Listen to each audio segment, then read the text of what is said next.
Baik, Bapak Ibu, eh, acara pada pagi hari ini kita mulai dengan bacaan basmalah bersama-sama. Bismillahirrahmanirrahim. Selanjutnya, sambutan dari Bapak Kepala Bagian Pengadaan Barang dan Jasa Seda Kabupaten Pati. Kepada beliau, Bapak Rito, kami persilakan. Oke, terima kasih Mas Anies. Assalamualaikum warahmatullahi wabarakatuh. Waalaikumsalam. Selamat pagi dan salam sejahtera untuk kita semua. Yang saya hormati teman-teman bagian BPJ, Mas Arif, Mas Anies, Mas Ponco, kemudian dari tiga Putra Jaya Renka dan Karna Wicaksono. Pertama, saya ucapkan terima kasih kepada para pelaku usaha yang berkenan untuk bergabung karena kegiatan ini sudah kita tunda dari minggu yang lalu sekalian, sehingga baru kita laksanakan hari ini karena di minggu yang lalu ternyata tidak ada yang join ke undangan kami, sehingga saya ucapkan terima kasih atas berkenannya untuk bergabung di acara ini. Jadi acara ini merupakan suatu rentetan tahapan yang harus kita lalui dalam rangka untuk membuka suatu etalase di katalog lokal di Kabupaten Pati. Kita sudah punya SOP, jadi dari SOP itu kita punya kewajiban untuk kemudian melakukan forum diskusi dengan pelaku usaha dalam rangka pembukaan etalase. Pada hari ini kita akan fokus. Kenapa? Pertama, saya kira kita berbicara kebutuhan ya. Kebutuhan di Seda maupun di beberapa OPD terhadap sewa kendaraan itu juga lumayan, baik itu yang mobil penumpang atau yang mobil barang atau jenis yang lain sekalian, seperti bis, seperti mungkin yang lebih kecil lagi seperti HS dan macam-macam atau RMG untuk mendukung kinerja atau kegiatan yang dilakukan oleh OPD, sehingga karena kita pada era baru untuk mempermudah proses pengadaan, maka salah satu yang bisa kita lakukan adalah melalui pembukaan etalase di katalog. Karena katalog ini sama dengan daring yang sudah ada, dan kita tahu sendiri kalau kita sering membuka Traveloka, Traveloka, maka kita akan temukan juga sewa kendaraan, Maka dari itu sudah barang tentu apa yang terjadi di uh, aplikasi di swasta juga menjadi hal yang barometer yang harus kita tangkap sebagai sesuatu yang harus kita ubah dalam proses pengadaan di Kabupaten Pati. Maka dari itu kita buka untuk yang tahun ini dengan beberapa kategori yang nanti kita akan jelaskan oleh Mas Arif Pujianto, terkait dengan sewa kendaraan dalam rangka mempermudah, karena kalau kita bicara dengan proses yang lain itu akan memakan waktu, sehingga kalau katalog kan tinggal mungkin hitungan jam, asal kedua belah pihak setuju, itu bisa mempercepat proses mekanisme pemilihan penyedianya. Kemudian saya kira kalau kita bicara katalog itu bicara harga yang transparansi, karena harganya dipublish oleh pihak pelaku usaha, sehingga mau tidak mau semua orang tahu, transaksinya juga tercatat, sehingga mengenakan dari sisi pelaku usaha, kemudian dari kita sendiri dan pihak-pihak lain yang membutuhkan untuk kemudian kita mewujudkan suatu pengadaan yang lebih baik lagi. Sehingga silakan nanti Mas Ari menjelaskan beberapa hal yang terkait dengan tadi mekanisme pembukaan etalase ini, sehingga penyedia mempunyai gambaran, dan silakan nanti kalau penyedia membutuhkan hal yang memang perlu ditanyakan, silakan ditanyakan, sehingga nanti ketika proses sudah ada pembukaan, pelaku usaha tahu apa yang harus dilakukan. Mungkin itu sedikit dari saya. Terima kasih Mas Arif, Mas Anies. Saya kembalikan ke moderator. Terima kasih. Wassalamualaikum warahmatullahi wabarakatuh. Waalaikumsalam warahmatullahi wabarakatuh. Terima kasih atas sambutannya Pak Riko. Acara selanjutnya penyampaian materi yang akan disampaikan oleh Kasubag Pengelolaan Pengadaan Barang dan Jasa Seda Kabupaten Pati. Kepada beliau, Mas Arif, kami persilakan. Oke, terima kasih Mas Anies. Assalamualaikum warahmatullahi wabarakatuh. Waalaikumsalam. Selamat pagi dan salam sejahtera untuk kita semua. Pertama-tama saya ucapkan terima kasih pada pelaku usaha yang sudah berkenan hadir untuk mengikuti kegiatan sosialisasi rencana pembukaan etalase baru pada katalog lokal Kabupaten Pati, yaitu terkait sewa kendaraan. Nah, pada kesempatan kali ini akan saya sampaikan kenapa ini muncul etalase baru, terus tahapannya seperti apa, persyaratan bagi penyedia yang ingin menawarkan produknya atau menawarkan kendaraannya yang akan disewakan seperti apa. Ini nanti akan saya sampaikan secara detail terkait hal-hal yang nanti kalau misalkan masih ada hal yang perlu ditanyakan bisa kita lanjutkan untuk diskusi terkait pembukaan rencana pembukaan etalase sewa kendaraan.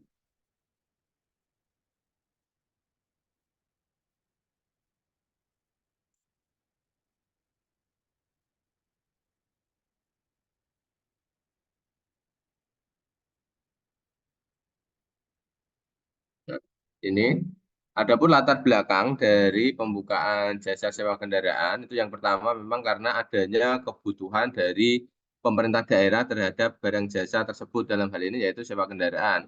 Nah, ini kita lihat dari beberapa tahun terakhir dan tahun ini terkait tingkat kebutuhan pemerintah daerah akan sewa kendaraan. Nah, ini memang ada beberapa kegiatan yang nilainya juga cukup besar dan kegiatan ini rutin dilaksanakan oleh pemerintah daerah, baik di masing-masing OPD maupun secara umum di pemerintah daerah Kabupaten Pati. Mungkin Bapak Ibu juga sudah ketahui karena ini program-program pemerintah daerah itu memang ada yang untuk memfasilitasi masyarakat secara umum, terutama untuk sewa kendaraan ini yang biasa jenengan ketahui yaitu terkait bagaimana adanya mudik gratis dan lain sebagainya. Nah, beranjak dari situ, memang kebutuhan-kebutuhan yang rutin ini dan memang ini terselenggara secara rutin tiap tahun dan di pemerintah daerah, baik di OPD yang lain juga biasanya ada kegiatan sewa, baik itu untuk kunjungan kerja maupun untuk kegiatan-kegiatan yang lain, penyaluran, distribusi barang, dan lain sebagainya. Nah, kita melihat dari hal itu dengan adanya kebutuhan dari pemerintah daerah, maka ini yang menjadi salah satu latar belakang kenapa kita munculkan jasa sewa kendaraan pada katalog lokal Kabupaten Pati di tahun 2024 ini. Nah, kalau kita bicara katalog, sebenarnya katalog lokal ini sudah kita mulai beberapa tahun kemarin, dengan beberapa etalase yang sudah tersedia. Mungkin Bapak Ibu di sini juga sudah menjadi pelaku di dalamnya. Nah, untuk yang sewa kendaraan memang baru kali ini atau baru di tahun ini kita rencananya melakukan pembukaan etalase baru. Nah, pada tahap inilah salah satu tahap yang harus dilalui sesuai yang disampaikan Pak Kabak tadi, sesuai dengan SOP kita menyampaikan kepada pelaku usahanya. Nanti masukan-masukan dari pelaku usaha akan kita rumuskan menjadi dokumen telahan kira-kira yang pas ini pembukaan etalase kendaraan ini kategorinya seperti apa, pelaku usahanya seperti apa, dan apa saja produk-produk yang bisa ditawarkan di dalamnya. Ini nanti monggo mohon kerjasamanya Bapak Ibu yang sudah hadir selaku pelaku usaha sewa kendaraan ini nanti memberikan masukan. Nah, kemudian yang kedua latar belakangnya yaitu memang inisiatif dari pengelola katalog elektronik dalam hal ini dari bagian pengadaan barang jasa karena memang ada tuntutan dari LKPP terkait pengembangan etalase katalog lokal. Artinya tiap tahun kita dituntut adanya penambahan-penambahan etalase sesuai dengan kebutuhan yang ada di perangkat daerah tersebut. Nah, inilah dua hal yang menjadi latar belakang munculnya rencana pembukaan etalase sewa kendaraan. Nah, rencana yang akan kita buka, nah ini nanti mohon masukan dari Bapak Ibu selaku pelaku usaha sewa kendaraan. Nah, ini yang biasa dibutuhkan oleh perangkat daerah, artinya dinas-dinas atau badan yang ada di Kabupaten Pati. Ini memang rencananya kita akan membuka 3 kategori produk atau 3 sewa yang akan dibuka pada etalase sewa kendaraan. Itu yang pertama sewa bus. Nah, ini yang dengan sewa bus, kemudian sewa minibus atau medium bus itu, kemudian yang ketiga sewa mobil penumpang atau mobil biasa itu. Nah, ini dari kegiatan-kegiatan yang sudah ada di OPD-OPD yang selama ini sudah berjalan. Memang kita petakan ada 3 kegiatan ini yang nilainya cukup besar dan kegiatannya cukup rutin ada di masing-masing perangkat daerah, yaitu terkait sewa bus, bus ini bus besar itu, kemudian ada sewa minibus, baik ini HS atau minibus yang bus kapasitas 25 atau 30 itu, kemudian yang terakhir sewa mobil penumpang atau kendaraan mobil biasa itu, mobil penumpang biasa. Nah, inilah kategori yang rencananya kita buka untuk etalase jasa sewa kendaraan. Nah, karena ini yang kegiatan yang sering dilaksanakan, baik ini untuk mendukung aktivitas perangkat daerah maupun untuk mobilisasi perangkat daerah. Nah, ini yang sewa bus ini biasanya untuk kegiatan-kegiatan luar kota, outbound, studi banding, bintek, dan lain sebagainya. Ada juga penjemputan apa namanya yang tadi saya sampaikan, mudik gratis, terus jamaah haji dan lain sebagainya. Kemudian yang minibus ini biasanya kegiatan-kegiatan yang pesertanya tidak terlalu banyak. Kemudian yang sewa penumpang ini biasanya untuk mobil operasional yang ada di masing-masing OPD. Nah, inilah 3 kategori. Nah, ini mungkin bisa berkembang sesuai dengan masukan dari Bapak Ibu pelaku usaha yang di sini, atau mungkin kategorinya ini bisa digabung bus dengan minibus digabung saja atau seperti apa. Nanti kami persilahkan Bapak Ibu untuk memberikan masukan-masukan terkait rencana kategori produk yang ada di dalam etalase sewa kendaraan. Memang sampai saat ini yang kemarin kita hasil petakan itu baru 3 ini, sewa bus, minibus, kemudian ada mobil penumpang. Nah, kemudian persyaratannya apa bagi pelaku usaha agar bisa masuk menjadi penyedia katalog lokal khususnya sewa kendaraan, jasa sewa kendaraan. Nah, ini persyaratannya sama dengan penyedia jasa pada katalog yang lain, yaitu yang pertama tentunya menyetujui persyaratan dan ketentuan terkait tanggung jawab yang harus dimiliki oleh penyedia katalog lokal. Ini biasanya saat jenengan masuk di halaman pertama itu ada persetujuan. Nah, itu yang menjadi pernyataan persetujuan jenengan menyetujui terkait persyaratan dan ketentuan yang terkait pada katalog elektronik. Nah, kemudian yang kedua, memenuhi ketentuan peraturan perundang-undangan untuk menjalankan kegiatan usaha. Nah, dalam hal ini berarti jenengan harus memiliki izin usaha. Dalam hal ini yaitu nomor induk berusaha. Nah, ini pendaftaran secara online di OSS. Nanti silakan jenengan bagi yang belum memiliki perizinan berusaha bisa mengurus segera karena ini perizinannya online ya. Jadi bisa dari rumah tinggal memasukkan data-data persyaratan tercukupi, nanti kalau sudah sesuai bisa diterbitkan NIB. Yang ketiga, ini terkait dengan ketaatan pajak, yaitu wajib memiliki NPWP dan status wajib pajak. Konfirmasi status wajib pajak itu harus valid, Bapak Ibu. Artinya selain memiliki NPWP, jenengan juga rutin melaporkan laporan pajak tahunan untuk mendapatkan status valid ini. Kalau hanya memiliki NPWP, tapi status wajib pajaknya tidak valid juga tidak bisa menjadi penyedia pada katalog elektronik lokal. Nah, kemudian yang keempat, ini untuk pelaku usaha yang berbentuk badan usaha, itu harus memiliki akte pendirian beserta perubahannya apabila ada perubahan, dan juga pengesahan dari Kemenkumham. Ini khusus untuk yang pelaku usaha berbentuk badan usaha. Kalau yang pelaku usaha berbentuk perorangan, tidak perlu poin yang keempat ini, G. Artinya kalau jenengan usahanya itu usaha perorangan, berarti yang poin keempat ini di skip. Kemudian yang selanjutnya tidak dikenakan sanksi daftar hitam. Ini nanti bisa dicek pada aplikasi LPSE. Saat jenengan mendaftar, kalau jenengan terkena sanksi daftar hitam, otomatis tidak dapat melanjutkan pendaftaran.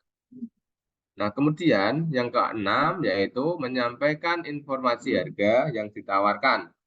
Artinya saat jenengan mengupload produk nanti, saat jenengan sudah terdaftar sebagai penyedia pada etalase katalog lokal jasa sewa kendaraan, jenengan saat mengupload produknya, misalkan tadi sewa bus, harus disertai dengan harga satuan yang ditawarkan minimal terdiri dari biaya sewanya. Biaya sewanya berapa, keuntungan yang jenengan inginkan berapa di sana, kemudian pajak yang berlaku sesuai dengan ketentuan perundang-undangan. Artinya harga satuan yang ditampilkan itu sudah mengakomodir ketiga poin ini. Ada sewanya sendiri, misalkan katakanlah sewanya 1 juta, terus keuntungannya jenengan 100.000, ditambah pajaknya 110 katakanlah, berarti 1.210.000 nanti yang jenengan tawarkan atau yang jenengan sampaikan pada harga yang tertera di luar nanti. Jadi saat terjadi transaksi tidak lagi berbicara, oh harganya belum termasuk pajak. Jangan sampai seperti itu, oke. Nanti, jadi inilah syarat-syarat kualifikasi pelaku usaha. Yang pertama, memiliki NPWP, kemudian memiliki NIB, NWWP, kemudian akte khusus untuk yang badan usaha, tidak terkena sanksi daftar hitam, dan menyampaikan struktur pembentukan harga yang tadi tiga tadi, layanan sewa, overhead, dan juga biaya pajak. Artinya semua harus pajak sudah termasuk harga yang ditampilkan atau harga yang ditawarkan oleh penyedia.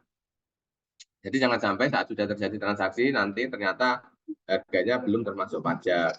Nah, jadi tidak bisa merubah harga saat sudah terjadi transaksi. Artinya sudah jenengan setuju sama setuju, ternyata saat mau pembayaran, lo kok dipotong pajak. Jangan sampai hal-hal tersebut terjadi. Ya. Artinya jenengan saat menawarkan harga sudah memperhitungkan 3 poin tadi minimal ini. Biaya sewa, overhead, dan biaya pajak. Nah, terkait izin usahanya nanti yang disyaratkan itu izin usaha apa? Tentunya kan tidak asal izin memiliki izin usaha ya. Harusnya yang sesuai dengan kriteria jasa sewa kendaraan. Nah, inilah beberapa izin usaha yang kemarin kami coba rumuskan dan kita kategorikan yang bisa nanti sesuai dengan kebutuhan jasa sewa kendaraan. Itu yang pertama 77100 itu terkait aktivitas sewa, opsi mobil, bus, truk, dan sejenisnya, bisa juga angkutan bus, khusus, angkutan bus pariwisata. Ini yang poin 49 semua, 49216, 49211, 49229. Ini tidak harus semuanya jenengan miliki, tapi minimal ada satu yang jenengan miliki. Bapak Ibu, misalkan jenengan hanya punya yang 711 itu sudah bisa untuk menawarkan jasa sewanya ke dalam etalase katalog lokal yang nantinya akan kita buka. Jadi ada beberapa KBLI, kode KBLI yang sesuai dengan nanti jasa sewa kendaraan yang bisa mengikuti untuk sebagai penyedia jasa sewa kendaraan. Dan inilah beberapa penjelasan singkat terkait hal-hal yang harus dimiliki dan rencana pembuatan etalase katalog elektronik sewa kendaraan. Nah, tentunya sebelum jenengan mendaftarkan ini harus dipastikan sudah memiliki akun LPSE atau layanan pengadaan secara elektronik. Mungkin Bapak Ibu yang sini rata-rata sudah punya, namun apabila belum punya akun LPSE bisa mendaftar secara online terlebih dahulu di lpsepati.go.id. Itu nanti ada menunya yang pendaftaran penyedia, itu nanti silakan diklik, kemudian diikuti langkah-langkahnya. Setelah mendapatkan balasan, bisa untuk konfirmasi ke bagian pengadaan barang jasa, nanti dibuatkan akun LPSE-nya. Setelah itu, jangan bisa mengikuti kegiatan-kegiatan yang ada di pengadaan barang jasa yang melalui LPSE. Nah, itulah tadi beberapa penjelasan singkat terkait rencana pembukaan. Dari rencana pembukaan nanti, sewa kendaraannya ada 3 kategori produk yang rencananya kita bukakan, yaitu terkait sewa bus, sewa minibus, dan sewa mobil penumpang. Nah, terkait perizinannya ada 6 poin ini, khusus yang poin 4 itu hanya untuk pelaku usaha yang berbentuk badan usaha. Kalau itu berbentuk perorangan, berarti tidak perlu yang poin 4. Serta dalam pembentukan harganya harus memperhatikan tadi minimal 3 poin ini. Biaya sewanya sendiri, kemudian biaya keuntungan perusahaannya, biaya pajaknya, yang pajak yang berlaku ini juga harus diperhitungkan dalam pembentukan harga. Jadi jangan sampai hanya biaya sewanya yang jenengan tampilkan, ternyata saat pembayarannya dipotong pajak, jenengan baru komplain. Nah, itu jangan sampai hal itu terjadi. Artinya saat menawarkan harga sudah memperhitungkan minimal 3 poin ini.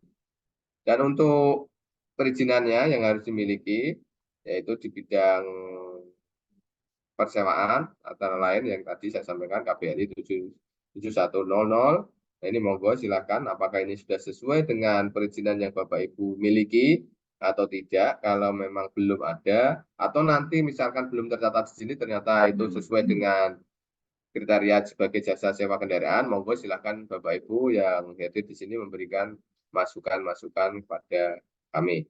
Nah, itulah penjelasan singkat terkait rencana pembukaan etalase jasa sewa kendaraan yang ada di Kabupaten Pati. Demikian, nanti kita lanjutkan untuk diskusi. Mohon masukan dari Bapak Ibu. Kami kembalikan ke moderator. Mas Anies, kami persilakan. Terima kasih. Wassalamualaikum warahmatullahi wabarakatuh. Waalaikumsalam warahmatullahi wabarakatuh. Terima kasih Mas Arif atas materi yang telah disampaikan. Baik Bapak Ibu, apabila ada pertanyaan, mohon bisa disampaikan. Kami persilakan Bapak Ibu untuk bertanya. Atau mungkin ada saran dari penyedia terkait kategori produk. Monggo bisa disampaikan.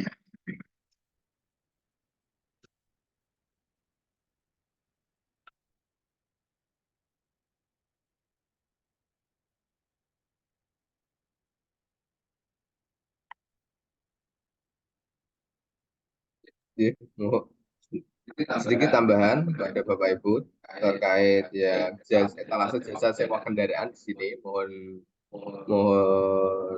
perhatiannya. Jadi yang rencana kita bukakan ini yaitu hanya jasa sewa kendaraannya gitu Bapak Ibu, bukan jasa penyelenggaraan kegiatan binteknya. Misalkan ada bintek, itu bukan penyelenggara jasa kegiatan binteknya, tapi jasa sewa kendaraannya.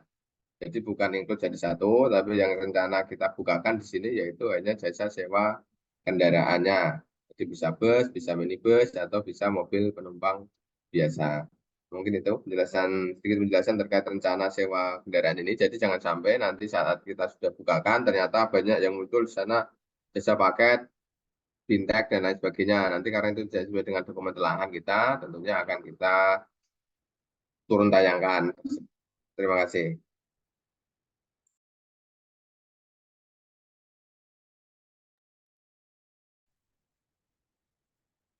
Monggo Bapak Ibu kalau ada pertanyaan bisa disampaikan. Pak, kami dari CV Putra Jaya izin tanya. Oke, monggo Mas. Ini untuk durasi penyewaannya nanti bagaimana? Misal per hari kerja atau per minggu atau gimana? Itu gimana Pak?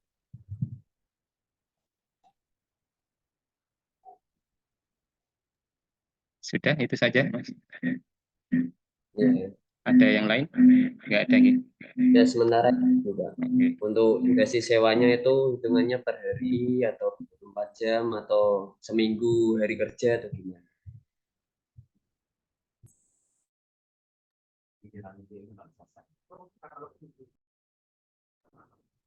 Terima kasih. Langsung saya jawab mawon nggih.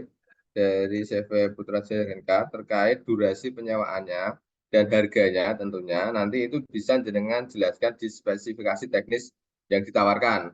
Artinya misalkan contoh jenengan menawarkan mobil Avanza Veloz, misalkan nggih, itu per harinya 300.000, itu berarti 300.000 yang jenengan tampilkan di speknya itu per hari. Untuk yang produk lagi misalkan sama-sama Veloz, tapi yang mau ditawarkan itu sewa bulanan atau sewa tahunan, mungkin ada beberapa perusahaan-perusahaan atau instansi pemerintah kan biasanya ada yang untuk operasional itu sewanya tahunan nih Mas, atau bulanan itu silakan jangan tawarkan misalkan 1 tahun 15 juta. Tapi di spesifikasi teknisnya harus dijelaskan bahwa harga 15 juta itu untuk 1 tahun atau seperti apa. Nanti jenengan itu ada kewajiban untuk saat nanti upload produk, tadi yang belum saya jelaskan, yang upload produk itu jenengan ada kewajiban untuk mengisi spesifikasi teknis. Artinya barang itu, ini juga jawab yang ada di pertanyaan yang di chat terkait minimal umur kendaraan berapa. itu silakan dimasukkan di dalam spek teknya, isian spesifikasi teknisnya di sana. Nanti ada keterangannya, harga itu sudah termasuk pajak dan lain sebagainya untuk per hari, atau untuk mingguan, atau untuk bulanan. Jadi nanti silakan jenengan menawarkan produk beserta harganya dan keterangan di spesifikasi teknisnya. Jadi itu yang nanti menjadi acuan bagi pembeli, dalam hal ini bagi perangkat daerah atau instansi yang lain untuk melakukan pembelian dalam hal ini sewa kendaraan yang jenengan tawarkan. Jadi itu bisa harian, bisa bulanan, juga bisa tahunan. Tentunya yang membedakan di harganya dan di speknya seperti apa nanti di dalamnya. Dan terkait nanti pemeliharaannya seperti apa nanti diatur di dalam surat sananya, saat sudah terjadi transaksi, sudah terjadi kesepakatan di dalam kedua belah pihak. Jadi yang penting jenengan saat melakukan penawaran atau upload produk di etalase nanti yang sudah, apabila nanti sudah dibukakan, jadi harus detail saat pengisian spesifikasi teknisnya, termasuk jenis kendaraannya, tahun pembuatan, dan fasilitas yang didapatkan itu apa saja nanti di dalamnya. Karena bisa jadi untuk produk yang sama akan ada harga yang berbeda. Yang saya sampaikan tadi ada yang 300.000, kok ini muncul 1 juta dan lain sebagainya. Oh ternyata 1 juta ini untuk mingguan. Oh yang 300.000 ini hanya harian, seperti itu. 300.000 ini hanya mobilnya. Atau misalkan ada 500.000 ini ada fasilitas sopir dan lain sebagainya. Itu nanti silakan jenengan masukkan di dalam spesifikasi teknis kendaraannya yang akan diupload di penawaran produknya, Mas. Betul, oke? Saya dimengerti, Mas, atau ada pertanyaan yang lain? Bagaimana Mas dari CV Putrajaya? Ada pertanyaan lagi? Sudah jelas nggih ya jawaban Ya, dari Mas sementara Ari? cukup itu Pak, berarti menyesuaikan untuk harga sama durasi ini nanti di keterangan teknis ya Pak. Ini ada satu pertanyaan Mas Arif dari CV Anugrah Sentosa. Apakah ada batasan umur kendaraan dalam produknya? Monggo Mas Arif. Jadi yang terkait umur kendaraan atau tahun pembuatan nanti disampaikan di spesifikasi teknisnya, oke? Nanti itu bisa menjadi pertimbangan bagi user dalam melakukan pembeliannya atau klik sewanya nanti layak enggak mobil dengan usia segitu, harga segitu, kemudian mau digunakan kemana, itu nanti akan menjadi pertimbangan tersendiri bagi yang mau menyewa. Jadi tidak ada minimal umur kendaraan, tapi jenengan harus memasukkan usia apa tahun pembuatan kendaraan yang akan dipublish dalam etalase jasa sewa kendaraannya. Seperti itu, Mas.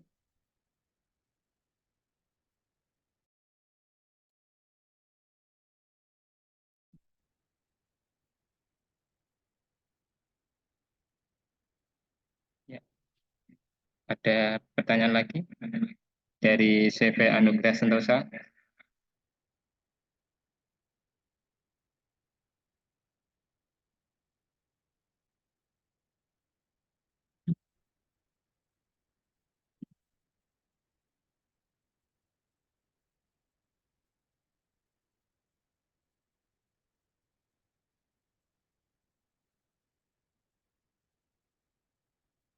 Dari CV Karya Wicaksono ada pertanyaan. CV Kerin Bingit, monggo.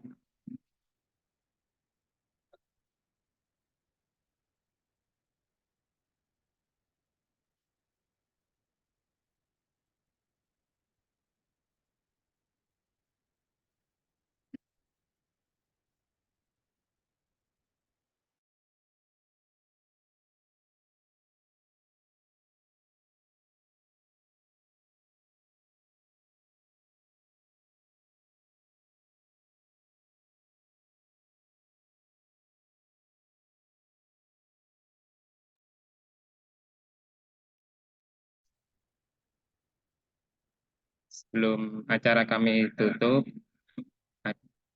mohon ada penekanan lagi dari Pak Riko nggih, selaku Kepala Bagian Pengadaan Barang Jasa Sedang Kabupaten. Mohon kami persilakan Pak Riko. Oke, terima kasih Mas Anies. Oke. Pertama saya ucapkan terima kasih kepada Bapak sekalian sudah berkenan untuk bertanya. Oke. Nanti kalau ada beberapa hal yang kemudian masih membingungkan atau belum jelas, silakan bisa datang di bagian BPJ atau kemudian memanfaatkan konsultasi online.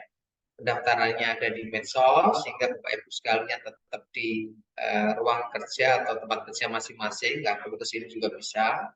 Atau kemudian kontak dengan yang mungkin Bapak Ibu sekalian kenal sehingga proses kita untuk menyampaikan beberapa hal jawaban atas pertanyaan Bapak Ibu sekalian bisa lebih mudah, Ibu sekalian. Oke, saya kira itu Bapak Ibu sekalian. Tadi ada satu pertanyaan Mas Anies yang masuk sebelum tutup terkait. Nah, ini silahkan untuk yang tak jawab sekalian saja nanti biar nggak bolak-balik ya. Cara untuk bisa tercatat sebagai LPSC di etalase elektronik ya. Silahkan daftar dulu di LPSC Pati, di situ di kanan atas itu ada daftar, silahkan proses dulu, kemudian nanti Bapak-Ibu sekalian akan mengikuti tahapan berikutnya datang ke tempat bagian BPJ untuk kemudian verifikasi beberapa dokumen. Setelah itu nanti silahkan ditanyakan beberapa mekanisme penggunaannya di LPSC dan di katalog. Nanti ada tutorial yang ada di YouTube juga, nanti bisa dijelaskan oleh teman-teman bagian BPJ sehingga Bapak-Ibu sekalian punya gambaran yang lengkap terkait dengan penggunaan LPSC dan katalog. Mungkin itu sedikit dari saya, Mas Anies. Terima kasih, saya kembalikan. Terima kasih Pak Riko. Baik Bapak Ibu, acara pada pagi hari ini kita tutup bersama dengan bacaan hamdalah bersama-sama. Alhamdulillahirabbil alamin. Terima kasih atas waktunya. Dari kami mohon maaf kalau ada tutur kata yang salah. Assalamualaikum warahmatullahi wabarakatuh.